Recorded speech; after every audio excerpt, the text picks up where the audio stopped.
নমস্কার বন্ধুরা, সুস্মিতার রান্নাঘর স্লাইস অফ লাইফে আরও একবার আপনাদের সকলকে স্বাগত জানাই।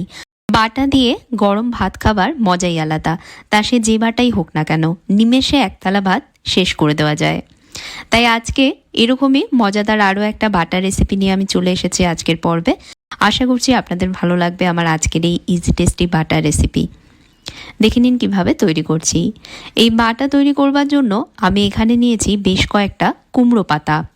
চেষ্টা করবেন একটু কচি ধরনের পাতা নিতে। আমি কুমড়ো পাতা দিয়ে করে দেখাচ্ছি, তবে এর জায়গায় লাউ পাতাও নেওয়া যাবে। কচি পাতা নিলে বাটা খেতে অনেক বেশি ভালো হবে। পাতাগুলো জলে ভালোভাবে ধুয়ে নেবেন, যাতে এর মধ্যে কোনো রকম ধুলোবালি না থাকে। একটা বাটিতে জল নিয়ে জলের মধ্যে ভালোভাবে পাতাগুলোকে আমি ধুয়ে নিচ্ছি। পাতাগুলো জলে ভালোভাবে ধুয়ে নেবার পর ছোট করে কেটে নিতে হবে। আমি একটা কাঁচির সাহায্যে টুকরো করছি, তবে বটি বা ছুরির সাহায্যেও আপনারা এই কাজটা করতে পারেন। কুমড়ো পাতাগুলোকে ছোট করে কেটে নিয়েছি। এখন এগুলোকে সেদ্ধ করে নেব।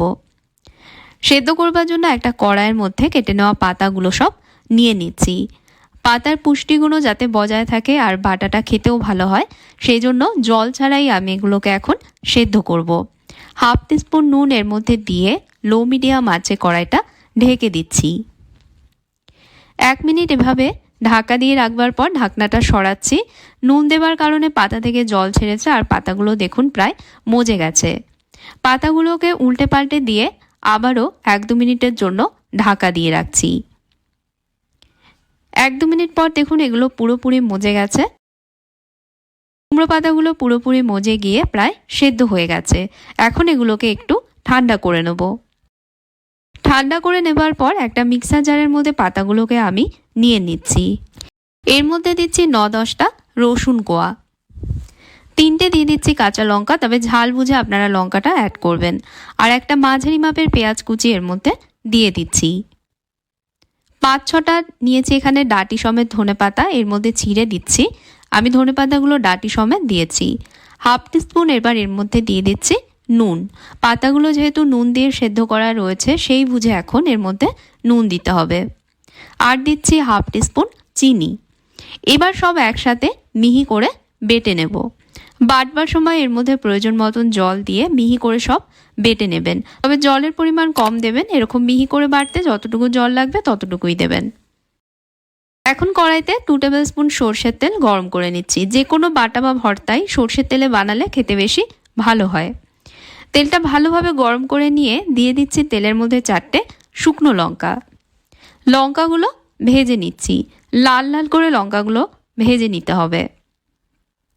লঙ্কাগুলো আমি লাল লাল করে ভেজে নিয়েছি। এবার কড়াই থেকে এগুলোকে তুলে নিচ্ছি। কড়াইতে দিয়ে দিচ্ছি হাফ টিস্পুন কালো জিরে।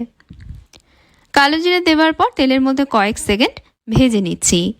কয়েক সেকেন্ড ভেজে নিয়েই দিয়ে দিচ্ছি বেটে রাখা কুমড়ো পাতার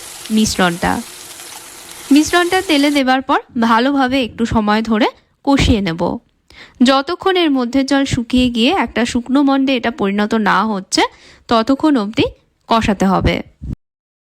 কষানোর সময় এর মধ্যে আমি দিয়ে দিচ্ছি 1/4 টিস্পুন হলুদ গুঁড়ো। তবে হলুদ গুঁড়ো এখানে সম্পূর্ণ অপশনাল, না দিলেও কোনো অসুবিধে নেই, এতে টেস্টে কোনো ডিফারেন্স আসবে না।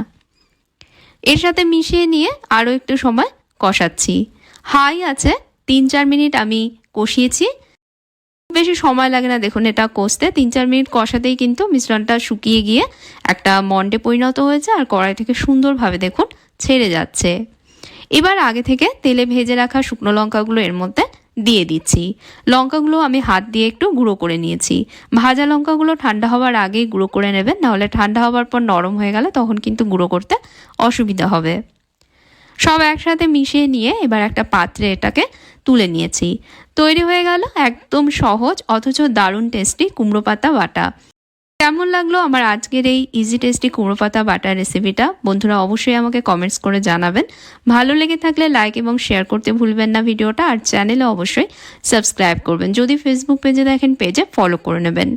তাহলে আজকের মতন বিদায় নিচ্ছি। আপনারা ভালো থাকবেন, ভালো রাখবেন। ধন্যবাদ।